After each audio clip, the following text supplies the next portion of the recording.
Donc on en était où là? On en était à cette flèche-là, d'accord? C'est-à-dire l'application qui a phi0, phi1 dans L2H-1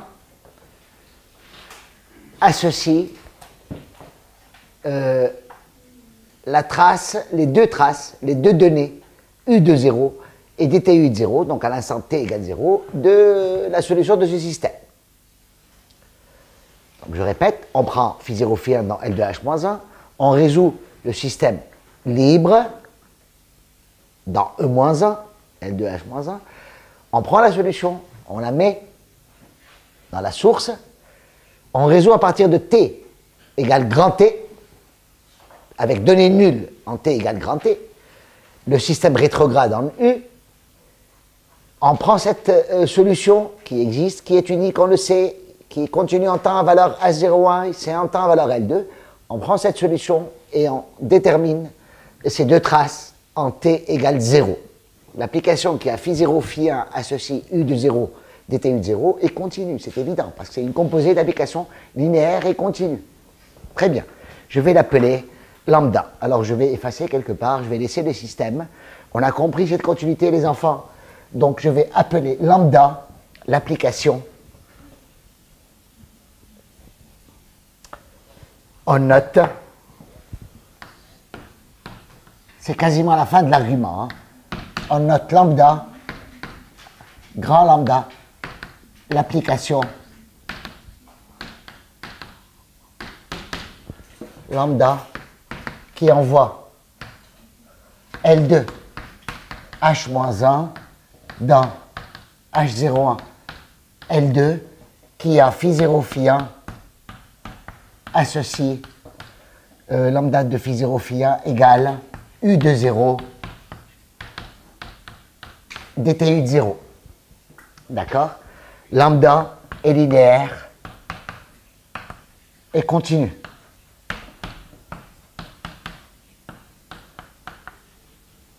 Voilà. Ça, c'est important. Lambda est linéaire et continue.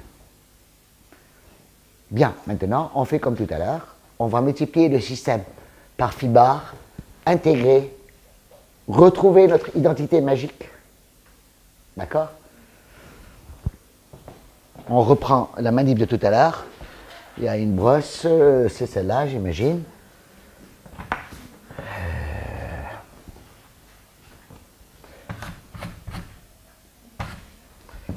Alors, je peux effacer ici maintenant, on a compris la continuité. Je suis toujours donc dans la construction du contrôle, hein, sous l'hypothèse d'observabilité. Donc, je suis toujours en train d'expliquer la méthode HUM.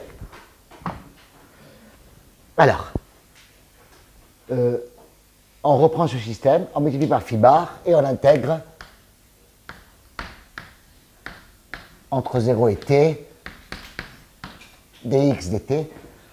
Ça vaut l'intégrale sur 0t, l'intégrale de qui oméga phi module de phi au carré. Donc c'est ceci. D'accord? Et je sais ce que donne, cette intégrale. Vous allez me dicter, hein, l'intégrale qui est là, elle donne exactement, ça c'est équivalent à l'intégrale. Alors, je tiens compte du fait que U de grand T et dti de grand T sont nuls. Ça c'est évidemment T virgule point. T virgule point. Donc, sont nuls sur petit oméga, respectivement dans H01 et dans L2 de petit oméga. Alors, ça donne l'intégrale sur oméga de qui? Vous me dites, les enfants, c'est U0 phi 1 bar moins U1. Il n'y a pas de secret. Si c'est pas l'un, c'est l'autre. Et ça donne exactement l'intégrale sur 0t sur oméga de phi au carré, dx dt. D'accord? Donc, en fin de compte, alors U0, c'est U de 0. Hein. Excusez-moi, c'est pas U0, c'est U de 0. Voilà, c'est l'erreur qu'il ne fallait pas faire. C'est exactement U de 0. Parce que je ne connais pas U de 0. U de 0, phi 1 bar moins u de 0 et de x. Phi 1 bar de x moins dtu de 0 et de x phi 0 bar de x dx, ça vaut l'intégrale sur 0t sur petit oméga de phi 2 dx dt. Très bien. C'est-à-dire, ça c'est exactement, je rappelle que u de 0 dt u de 0, c'est lambda de phi 0 phi 1. Ça c'est exactement un crochet de dualité H01 L2, ça c'est un crochet de dualité H01 L2 avec L2 H-1. Donc du coup, ça je peux l'écrire comme lambda de phi 0 phi 1. Lambda de phi 0 phi 1, c'est u de 0 dt u de 0. Hein. En dualité avec phi 0 phi 1. D'accord, égale l'intégrale sur 0t, l'intégrale sur petit oméga, pardon, de phi 2. Voilà. Ça, c'est la dualité E-1E. C'est la dualité E-1E. Ici, c'est E-1. Hein. Voilà.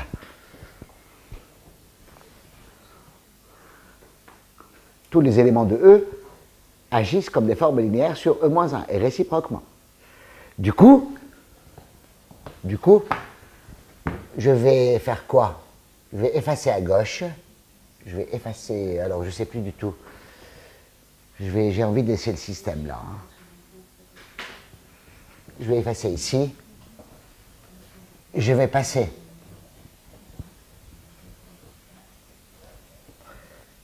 les estimations que je connais déjà. Alors, l'hypothèse, c'est quoi? Alors, évidemment, déjà, l'égalité que vous avez là vous dit que ceci est un nombre réel positif. Parce qu'il est égal à la norme à 2 de phi sur petit oméga, croix 0t. Très bien. Donc, d'un côté, j'ai l'intégrale sur petit oméga de phi 2. Ça, c'est plus grand que c phi 0 phi 1 dans E-1 carré. D'un côté, j'ai ça. Ça, c'est l'hypothèse d'observation. C'est le petit b, ça.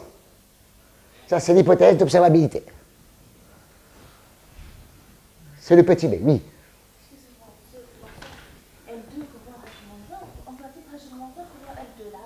C'est pas grave, c'est pas grave, c'est pas grave, c'est pas grave. C'est quand même, oui, tu as tout à fait raison, bien sûr. Mais tel que AJ L2 H-1 sur H0 L2, ça donne exactement ça. C'est vraiment le duel. Tu n'es pas obligé de respecter l'autre. On peut croiser, bien entendu. Et de l'autre côté, donc ça c'est un nombre réel positif, il est plus petit que ce nombre réel, c'est son module, sa valeur absolue, il est plus petit que la norme de phi 0 phi 1, de lambda phi 0 phi 1, fois la norme de phi 0 phi 1. Donc ça c'est plus petit que la norme de lambda phi 0 phi 1 dans quel espace? Dans E, bravo, fois la norme de phi 0 phi 1 dans E-1. Voilà. Et donc, on en déduit que la norme de phi 0 phi 1 dans E-1 est plus petite que une constante, ça n'a aucune importance, c'est l'inverse de celle-là, fois la norme de lambda phi 0 phi 1 dans E. Voilà le renseignement que nous avons. Voilà le renseignement que nous avons sur l'opérateur lambda. Lambda, si vous voulez, je vais noter x égale phi 0 phi 1. Donc lambda, il envoie E dans E-1, qui est quasiment E étoile, son dual. Et il vérifie tout simplement norme de x plus petit que constante, norme de lambda x. D'accord?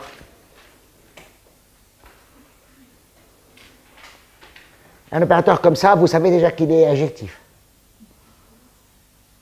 C'est linéaire, hein? Lambda est linéaire et continu. Vous savez que lambda est immédiatement injectif. Vous pouvez démontrer aussi directement que lambda est auto-adjoint.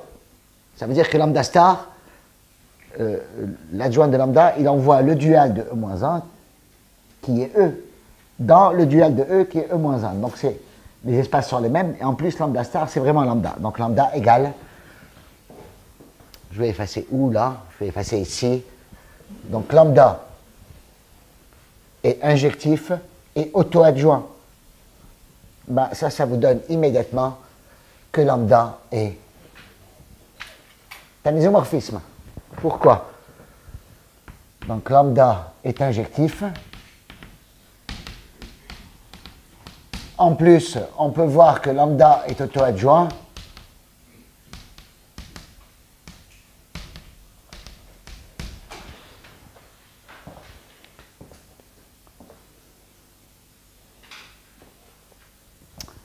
Et ça implique que lambda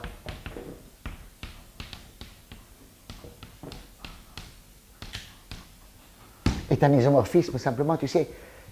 Par exemple, sur le même Hilbert, tu le vois très simplement.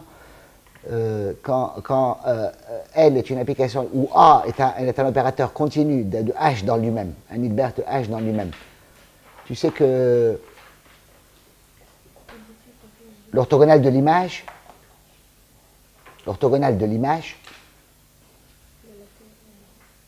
qui est aussi l'orthogonale de la fermeture de l'image. Parce que ça donne aussi que lambda est d'image fermée. Hein. Ça donne aussi que lambda est d'image fermée. Et in de A, lambda, pardon, fermé. C'est pas facile, c'est pas difficile, pardon, de faire ça. Donc,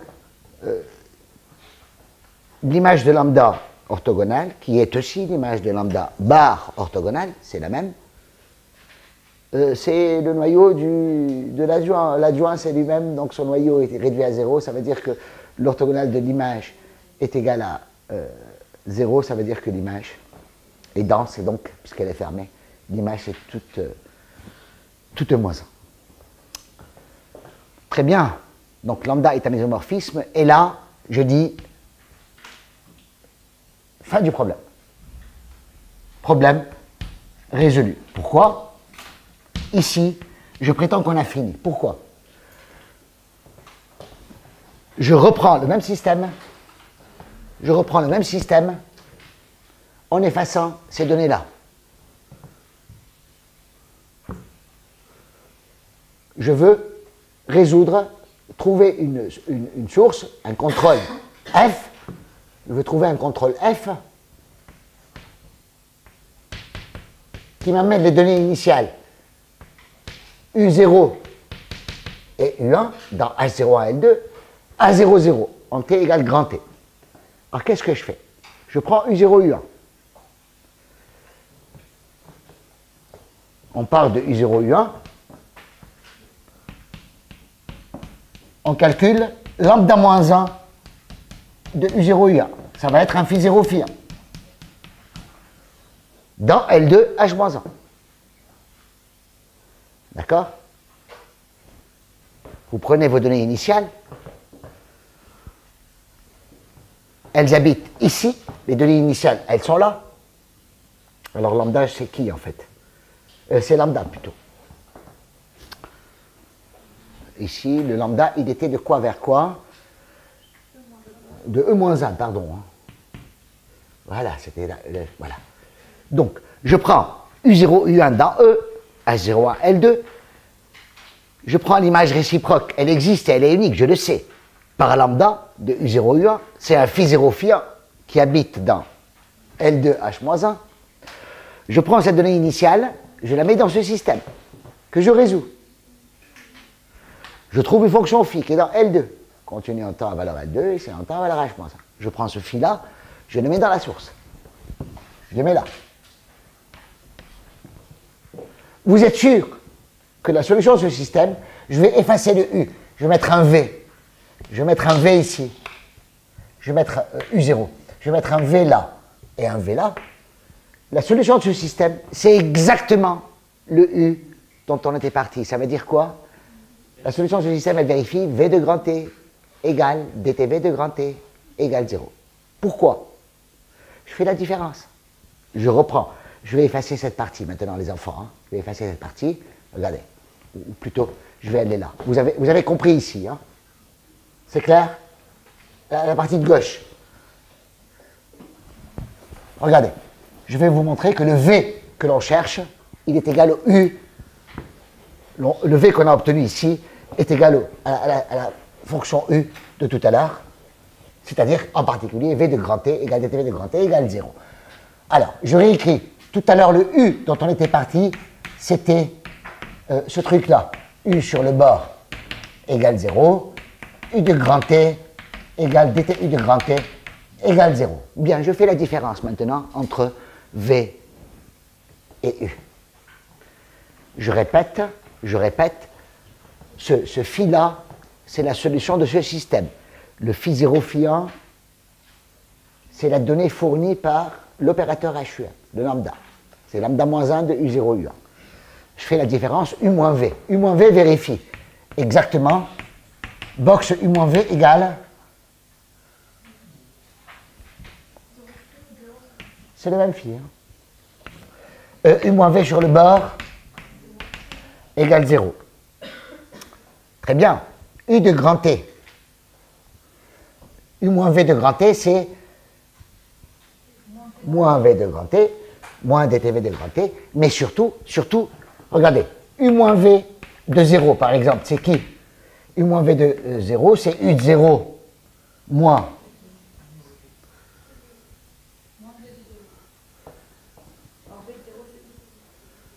U0,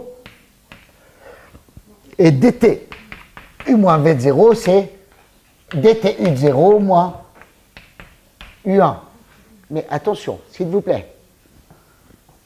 Le U0, U1, c'est qui? Le U0, U1. Souvenez-vous. Le U0, dt U de 0, c'est qui? U0. Voilà, je l'avais écrit, je l'avais effacé là. Hein. C'est lambda de U0, U1. Ça, c'est le couple U0, dt U0, c'est lambda U0, U1. Donc, je vais l'écrire ici. C'est égal à lambda de phi 0, phi 1. D'accord? Et justement, U0, U1, c'est aussi lambda de U0, U1. Je les ai choisis comme ça. J'ai choisi le phi 0, phi 1. Ça, c'est ce phi 0, phi 1. Ce phi 0, phi 1, c'est lambda moins 1 de U0, U1. Tac, tac. D'accord? J'ai tout fait pour que ça soit égal à 0.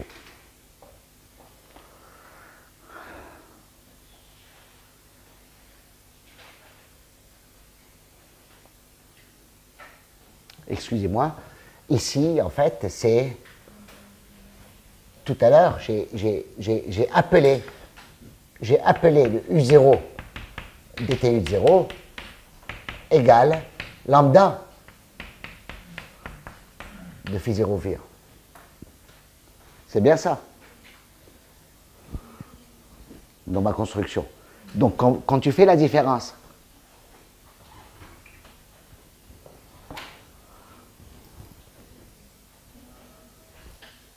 ça vaut U moins V de 0, dtu moins V de 0, égale 0. Donc, finalement, la fonction W égale U moins V, finalement, la fonction W égale U moins V, elle vérifie quoi?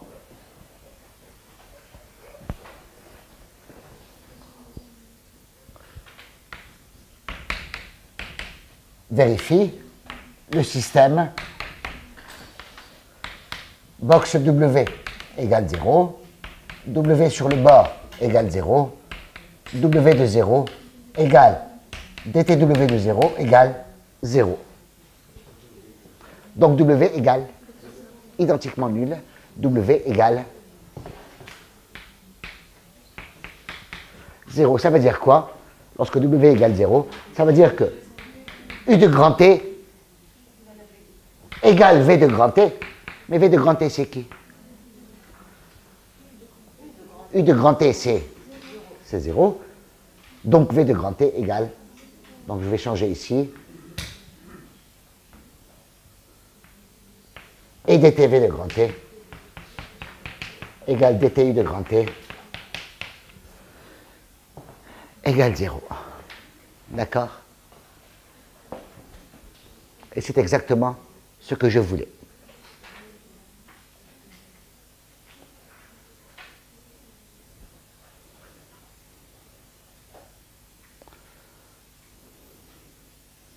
Donc, l'essentiel, en fait,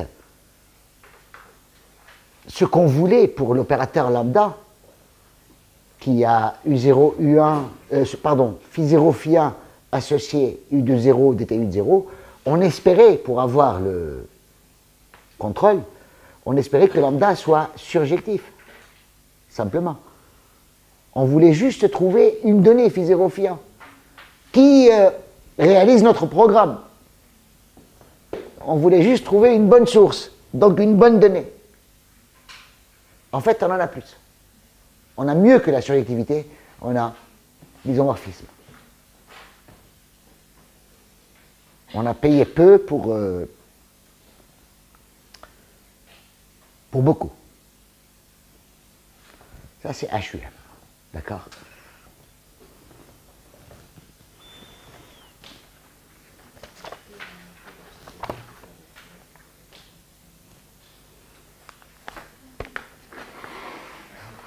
Qu'est-ce que j'aurais de plus à dire? Oui. Pourquoi monsieur E moins B de E0 et E0 moins E0 c'est bon? Pourquoi égal 0 à partir de... Pourquoi... Mais tu te souviens que U de 0, dTU de 0, c'était le lambda phi de 0, phi 1. Là, E0 de 1, il y a lambda phi 0 phi 1. Dès que c'est bon. Ou E0 dt E0, il y a lambda phi 0 phi 1. Dès que c'est bon.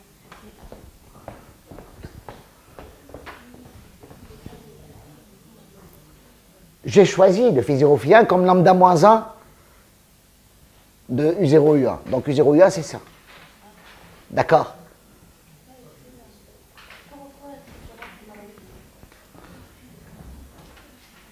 Mais ça, c'est par définition. U de 0, là, quand tu résous le système rétrograde, par définition, la trace en t égale 0, U de 0, c'est ça. En U, le système en U. Hein. U de 0 de t de 0, par définition, c'est lambda 2. Phi 0 phi 1. Évidemment. Ils ont les mêmes traces en t égale 0. U et V ont les mêmes traces en t égale 0. On le sait. Et comme c'est la même source, on va avoir évidemment une solution nulle, une différence nulle. Donc même donnée en t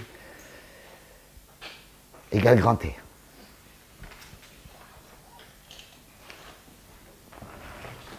Qu'est-ce qu'il y avait d'autre à dire?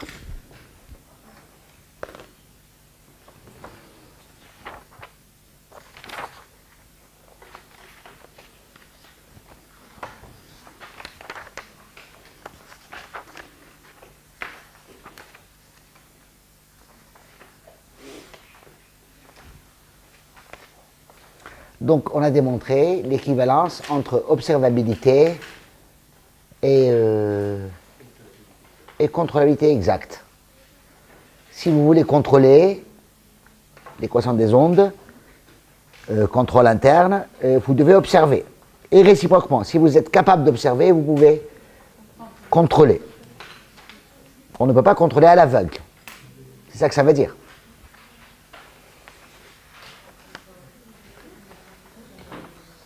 Avant de rentrer un peu plus dans la chair de ce théorème de contrôle, je vais juste donner un petit lemme qui peut simplifier les choses dans certains cas. C'est un lemme qui est vrai sur les ouverts à bord, sur les domaines, moins sur les variétés sans bord. Il faut travailler un peu plus. Il faut travailler un peu plus. C'est bon, c'est un système en fonction de l'objectif, c'est bon. Mais je n'ai le but, علاش je n'ai le but منه Je sais contrôler maintenant. Je sais que lorsqu'on a observation, on a aussi contrôle exact. Je sais ce que je peux mettre comme contrôle. Le phi, c'est la solution de l'équation des ondes avec donnée initiale phi 0 phi 1, ou le phi 0 phi 1, c'est lambda moins 1 de U0 U1. Je vais dessiner un process. J'efface ça. J'efface ça. Regarde. Je dessine ce que tu dois faire pour contrôler. Souviens-toi, on a démontré que l'opérateur lambda, ce qui a été établi sous l'hypothèse petit b, sous l'hypothèse d'observation, l'opérateur lambda qui envoie E égale H01 L2 dans E-1 égale L2 H-1, qui a U0 U1 associe, pardon, phi 0 phi 1, donc c'est E-1 ici. Hein. C'est pas grave. E-1 égale L2 H-1 dans E égale H01 L2. L'opérateur lambda qui a phi 0 phi 1 associe U de 0 DTU de 0, souviens-toi, avec la notation que l'on avait. Ça, c'est phi 0 phi 1, c'est la donnée initiale du système des ondes, box phi égale 0, phi 0 phi 1 dans L2H-1. Libre, sans source, sans rien du tout. Là, c'est la donnée à t égale 0 de la solution de l'équation des ondes, box U égale chi oméga phi, phi est la solution associée à ça, avec donnée U de grand T égale DTU de grand T égale 0. C'est le système qui était là, que j'ai effacé. Tu te souviens? On a démontré, on a fait tout ce boulot sous l'hypothèse de l'observabilité, on a démontré que ce lambda est un isomorphisme. Donc, je peux faire ça. C'est un isomorphisme. Alors, que dit HUM? Ça, c'est un isomorphisme. Donc, pour contrôler box U ou box V égale chi oméga F, V sur le bord égale 0, V de 0 égale U0, DTV de 0 égale U1, pour ramener ça à 0, à T égale grand T, qu'est-ce que tu fais? Tu prends comme F, tu prends le phi. Où phi, c'est la solution du système qui est en bas, mais avec quelle donnée initiale? Quand on te donne U0, U1, tu vois, le processus de contrôle, le process, je vais l'écrire proprement, hein, pour que ça soit clair, une bonne fois pour toutes, du contrôle HUM. C'est celui-là. On te donne l'équation des ondes, on te donne une donnée dans U0, U0, U1 dans E égale H01 L2. Tu prends cette donnée, tu lui appliques lambda moins 1. Tu te retrouves avec une donnée phi 0 phi 1 qui habite où? E-1, c'est-à-dire L2H-1. Tu prends cette donnée, tu résous ce système. Tu obtiens phi. Ça te donne phi, qui est dans L2. Tu prends ce phi, tu le multiplies par chi oméga, tu le mets dans la source. Tu es sûr qu'en le mettant dans la source, en démarrant de U0, U1, tu te retrouves à t égale grand T avec deux données nulles. C'est ça le contrôle. Tu vois, je dis que le contrôle, on va le choisir comme étant une onde elle-même, une onde. Mais une onde dont les données ont été choisies soigneusement, comme l'image réciproque, par un isomorphisme miraculeux. C'est l'opérateur de contrôle HUM. Le lambda est appelé souvent l'opérateur de contrôle HUM. En plus, on dit que c'est l'opérateur de contrôle optimal, parce qu'il réalise la plus petite norme L2. Je vais écrire la remarque. Oui. Monsieur, on ne connaît pas l'expression de lambda, donc comment on calcule en pratique les zéros qu'il y a? C'est théorique. Si, on connaît lambda. On connaît lambda. On peut le connaître explicitement, oui, bien sûr. On peut le connaître explicitement. Oui, bien sûr. Tu le calcules, hein. Parce qu'on connaît phi. Je veux dire, on sait résoudre les équations, là. Oui, tu écris explicitement. Bien sûr, tu écris explicitement. Bon, c'est déjà plus... Ça va un petit peu au-delà du niveau de secours, mais bon, on a mis un certain temps déjà pour connaître la nature profonde de lambda. Par exemple, lorsque on est non pas sur un ouvert à bord, sur un domaine comme cela, on est sur une variété compacte sans bord, une sphère. On peut faire la même théorie, exactement la même théorie. Lorsqu'on est sur une sphère, sur un tore, on peut démontrer que ce lambda est un opérateur pseudo-différentiel. Matriciel d'ordre 2, enfin c'est une matrice de 2 pseudo-différentielle, essentiellement diagonale. Les termes off non diagonaux sont des opérateurs régularisants. C'est déjà important. Le comportement de cet opérateur est quasiment celui d'un opérateur pseudo-différentiel. Bon, on ne sait pas ici ce que c'est qu'un opérateur pseudo. C'est pas grave, mais il se comporte bien. En particulier, il respecte la régularité. Mais on peut savoir, évidemment, ce qui intéresse les ingénieurs, Léa, ce n'est pas ça. C'est le calcul précis, concret. Et je vais te dire, les ingénieurs ne s'intéressent pas aux hautes fréquences. Rarement. Donc, ils s'intéressent à un nombre... Et on démontre, dans ce cas-là, pour l'opérateur de contrôle HEM, on démontre que on peut, pour l'équation des ondes linéaires, on peut... Je vais être précis. Ça, c'est un petit peu... Ça dépasse un tout petit peu. Mais ce n'est pas grave. C'est quand même aussi les propriétés d'un cours de M2. On peut de temps en temps bavarder. Ça n'est pas grave. Je vais effacer ici. Je vais te dire exactement ce dont tu as besoin l'ingénieur. Tu vas comprendre des maths après. Tu vas comprendre pourquoi on fait tel et tel boulot et qu'on laisse de côté tel et tel autre boulot. Je t'explique. Il y a des théorèmes, évidemment, qui présentent tout un kit complet. Mais on se sert comme on veut.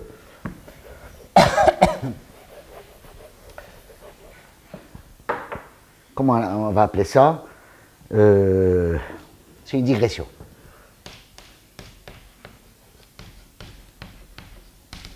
Regarde.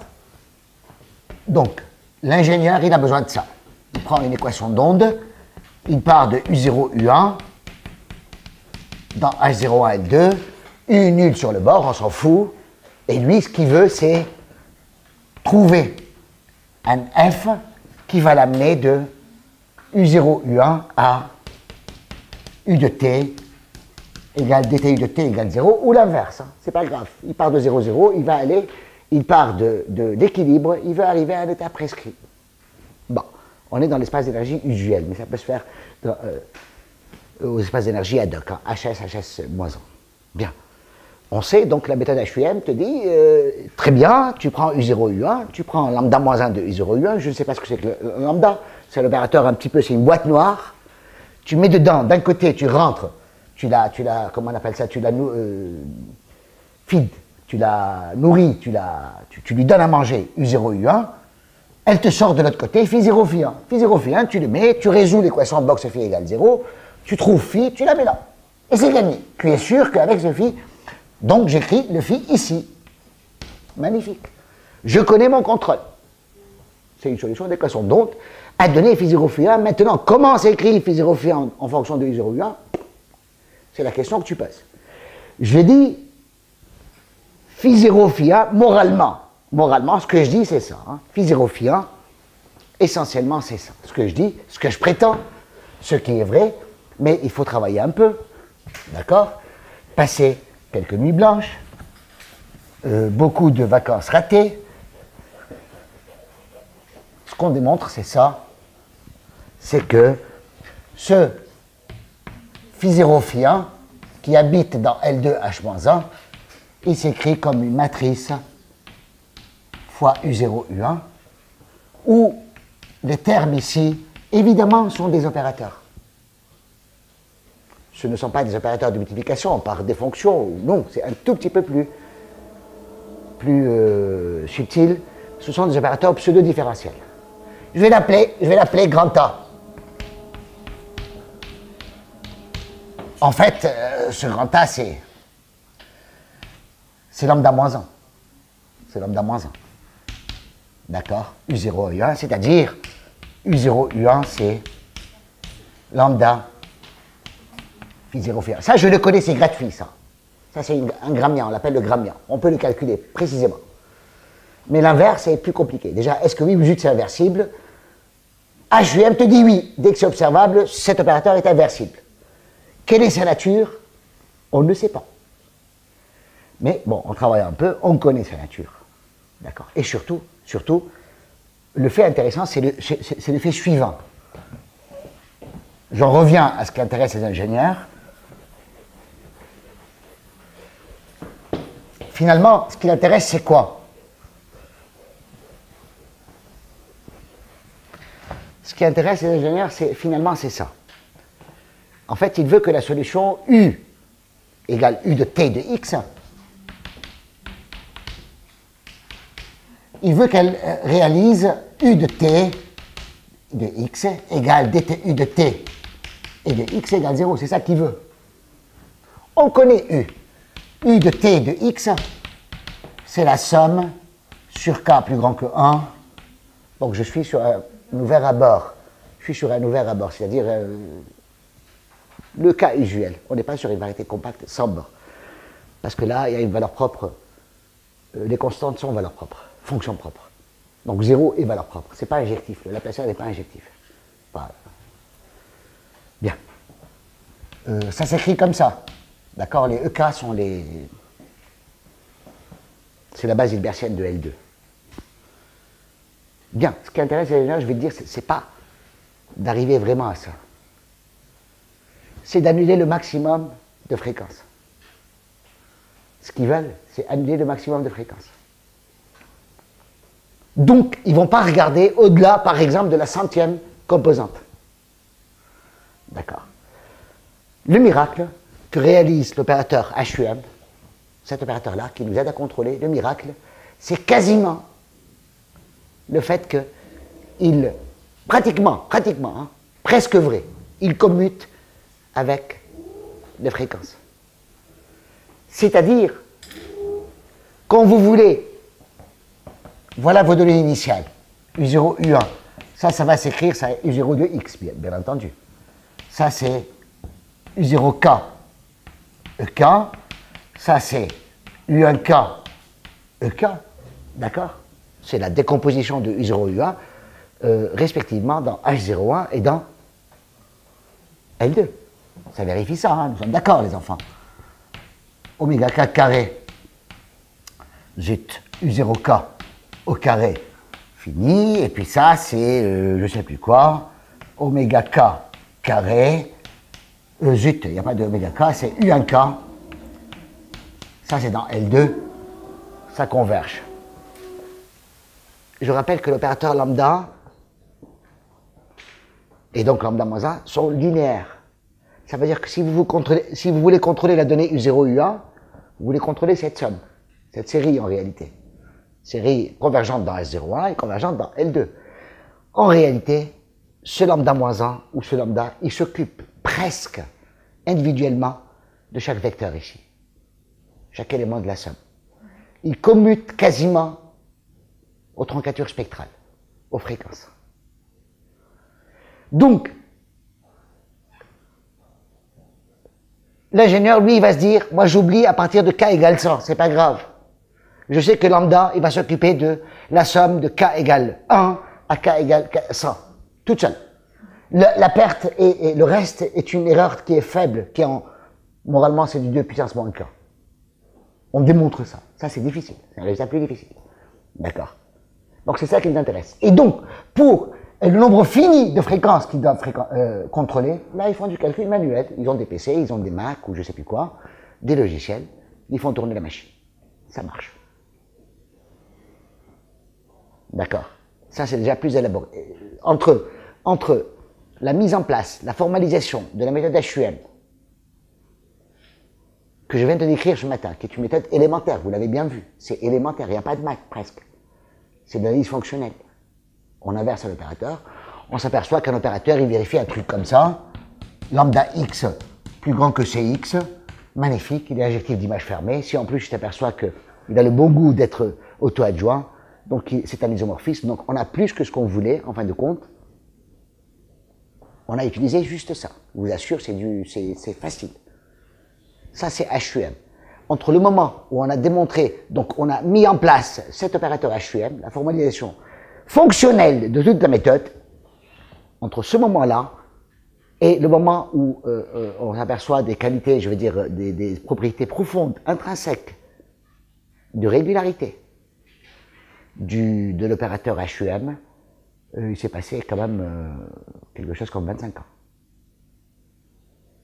D'accord? Parce que ça utilise quand même des outils plus lourds, un tout petit peu plus lourds. Bien, alors j'ai le temps quand même de faire quoi? Le lemme, oui, mais je voulais parler d'autre chose. Il y a ce lemme-là. Voilà, j'avais deux trucs à présenter, une propriété et puis un lemme, concernant l'observation. Alors la propriété est la suivante. J'efface ici. Voilà quelque chose qui ne coûte pas cher, hein, parce que la semaine prochaine, on aura un peu plus de travail pour finir.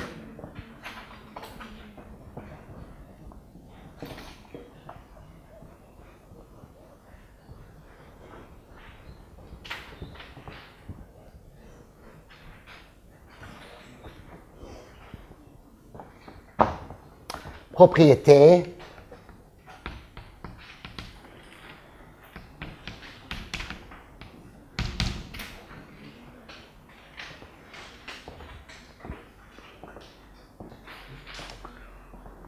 Le contrôle fourni, on appelle ça fourni, c'est ça, donné, fabriqué par la méthode HUM. Le contrôle ainsi fabriqué, donc il y a un trait à tirer, je ne sais pas où exactement, en fait, là, par exemple. Le contrôle propriété à la fin E, je peux parler d'une seule propriété. Le contrôle F fourni par la propriété, la méthode HUM, comme décrit ci-dessus, HUM, comme décrit ci-dessus. Donc on a quand même payé assez cher, hein, tout un théorème pour ça, décrit ci-dessus, on se comprend là, hein, est optimal. Je vais souligner optimal. Souvenez-vous les enfants, si vous regardez le cours de la semaine passée, j'avais demandé à ce que le contrôle il nous amène la solution de U0, U1 à 0, 0 par exemple, et on avait demandé à ce qu'il coûte le moins cher possible, ou un truc comme ça.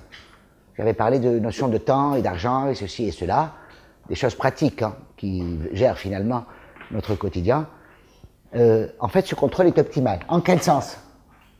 Au sens où, parmi tous les contrôles G qui amènent la solution des ondes de U0, U1 à 0, 0, en agissant au-dessus du petit oméga, c'est celui qui a la plus petite norme L2. Au sens où, parmi tous les contrôles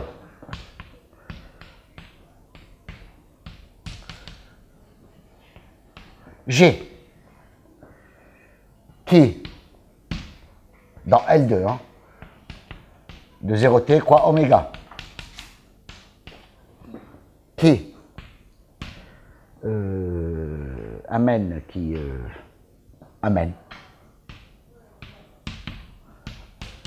U, la solution U, de 0, 0 ou de U0, U1 à 0, 0, autant T, c'est celui qui a la plus petite norme L2. Là, j'écris tout vraiment en détail. Je vous donne à manger à la petite cuillère, c'est celui qui a la plus petite norme L2.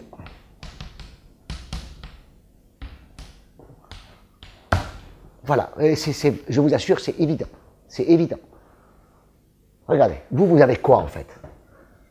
Je prends un autre contrôle. Je l'appelle G. Je ne sais pas si c'est une solution d'équation d'onde. D'accord. Donc je prends la solution. Box V égale qui oméga? Zut. G.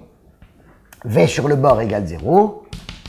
V0, V1 à l'instant t égale 0. Avec V de 0, V de t égale dtv de t égale ceci. Pardon? Égale 0. Bien. Et qu'est-ce que je vais faire? Je vais tout simplement multiplier ce V par phi. Je vais multiplier par phi. Ou phi bar. Phi bar. On multiplie par phi bar et on intègre. Donc ici, c'est U0, U1. Je pars des mêmes données initiales. U0, U1. On multiplie par phi bar et on intègre. Box V, phi bar. Ça, c'est l'intégrale sur T. L'intégrale sur petit oméga de qui, les enfants? De G, phi bar. Vous savez ce que vous allez obtenir ici. Puisque V de grand T égale dtv de grand T égale 0. Vous allez obtenir exactement ici, vous allez obtenir l'intégrale, sur oméga, de qui? De V0, U0, pardon. U0 phi 1 bar moins U1 phi 0 bar dx égale la même chose. G phi bar. Mais ça c'est qui? Ça c'est qui? Ça c'est l'intégrale de phi 2. Vous le savez ça. C'est l'intégrale de phi 2. Ça veut dire ça c'est l'intégrale sur 0t sur oméga de phi 2. Vous passez Cauchy-Schwarz. Ça c'est plus petit que l'intégrale sur 0t oméga de g phi.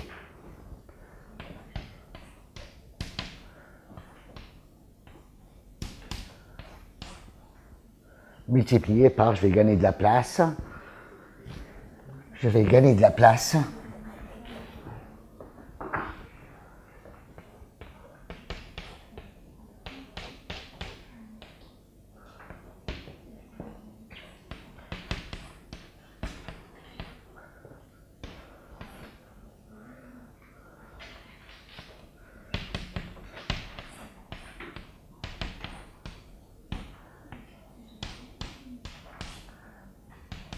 Voilà.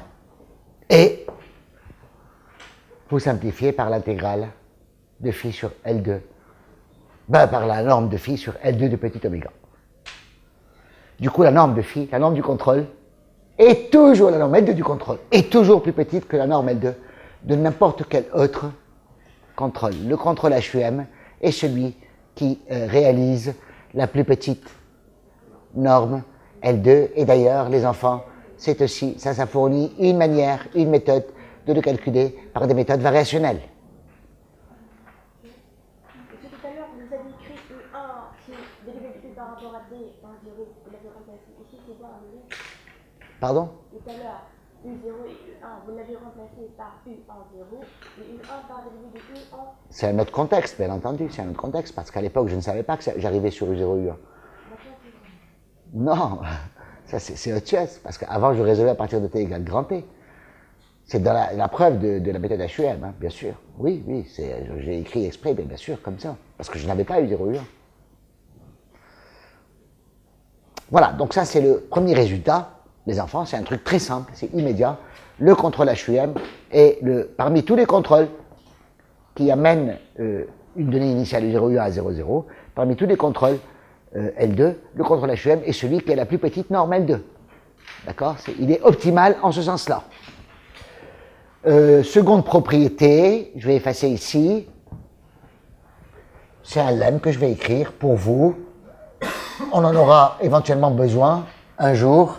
Je pense que je vais en avoir besoin d'ailleurs.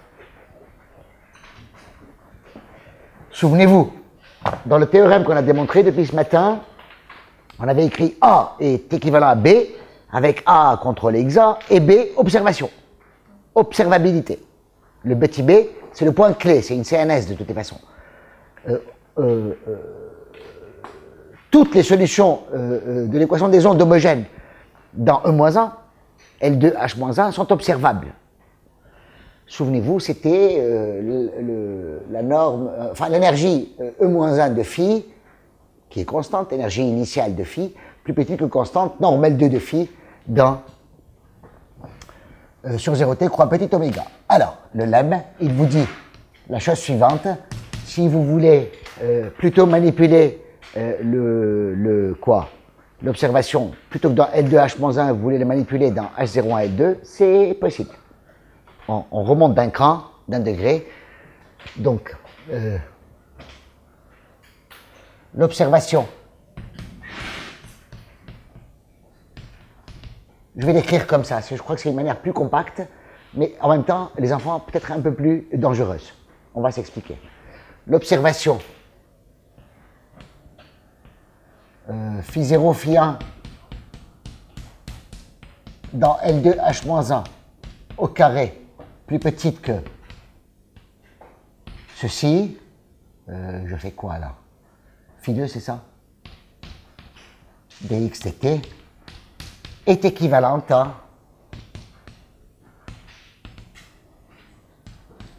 l'observation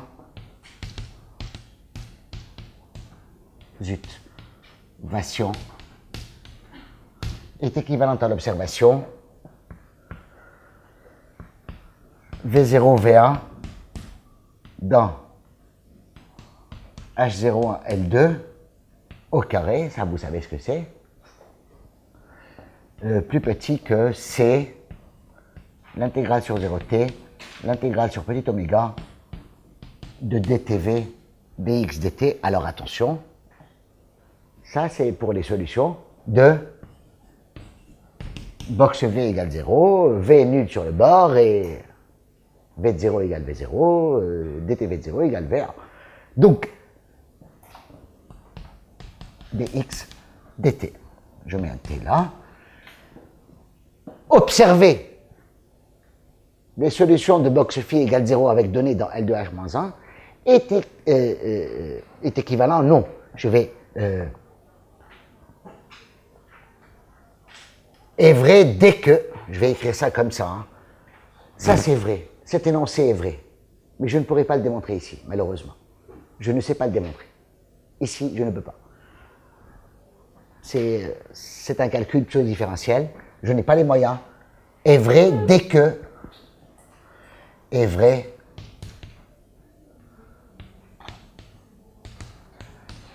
dès que l'observation qui est ici est vraie. C'est une condition, ça c'est une condition suffisante. Si vous voulez démontrer cette observation, vous démontrez celle-là. D'accord? Il suffit de démontrer l'observation dans H1, L2, H01, L2, pour obtenir l'observation dans L2, H-1. Il est vrai qu'elles sont équivalentes toutes les deux, mais malheureusement, ici, je ne saurais pas le faire. Malheureusement, ici, je ne saurais pas le faire. Donc, la preuve du lemme, c'est quoi? Je suppose que je sais démontrer ça. Je suppose que ça, c'est vrai. D'accord? J'ai une observation dans H01, L2. Et je veux démontrer l'observation qui est là. Donc, je pars d'une donnée phi 0, phi 1 qui n'est pas ici, qui est moins bonne. Est-ce que je sais démontrer l'observation, d'accord, en supposant que celle-là est vraie? Réponse oui, je vais simplement régulariser par, c'est une astuce de Lyons d'ailleurs, je vais régulariser les données. Qu'est-ce qu'on fait? On fait ça, hein. Regardez. Allez, je finis la preuve du lemme.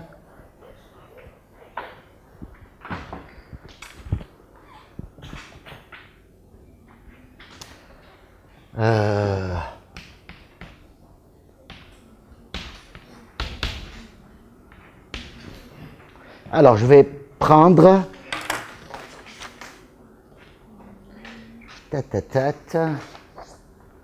Elle est là. Regardez. Vous prenez l'application L2H-1, H01, L2, qui fait quoi? à phi 0, phi 1 dans L2H-1, vous associez V0 égale lambda moins 1 de phi 1, virgule, V1 égale U0. Phi 0, pardon. Puisqu'on travaille avec des phi là. Vous vous souvenez de l'inverse de Dirichlet, de la place à Dirichlet. Il envoie H-1 dans H01. C'est un isomorphisme. Donc lorsque phi 1 est dans H-1, V0 il va habiter dans H01. Et je prends V1 égale phi 0. C'est dans L2. Là, cette égalité se passe dans L2. Magnifique. Et je vais définir tout simplement W, la fonction W de t de x égale U0 de x. Zut, c'est de la mauvaise créée ça.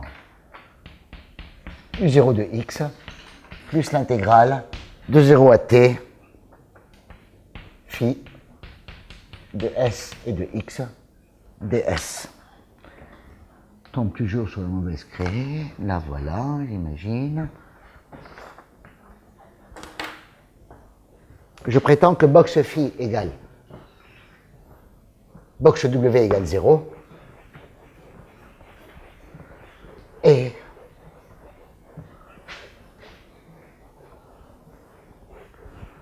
voyons voir.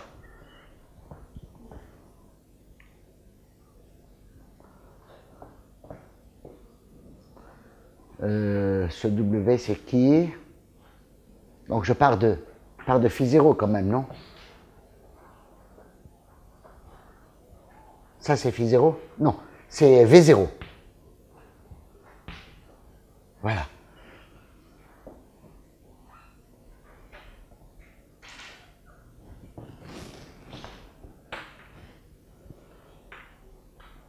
Oui, c'est V0, j'ai changé de notation.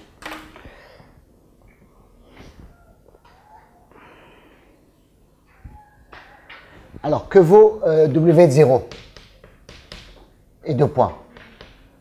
Il vaut V0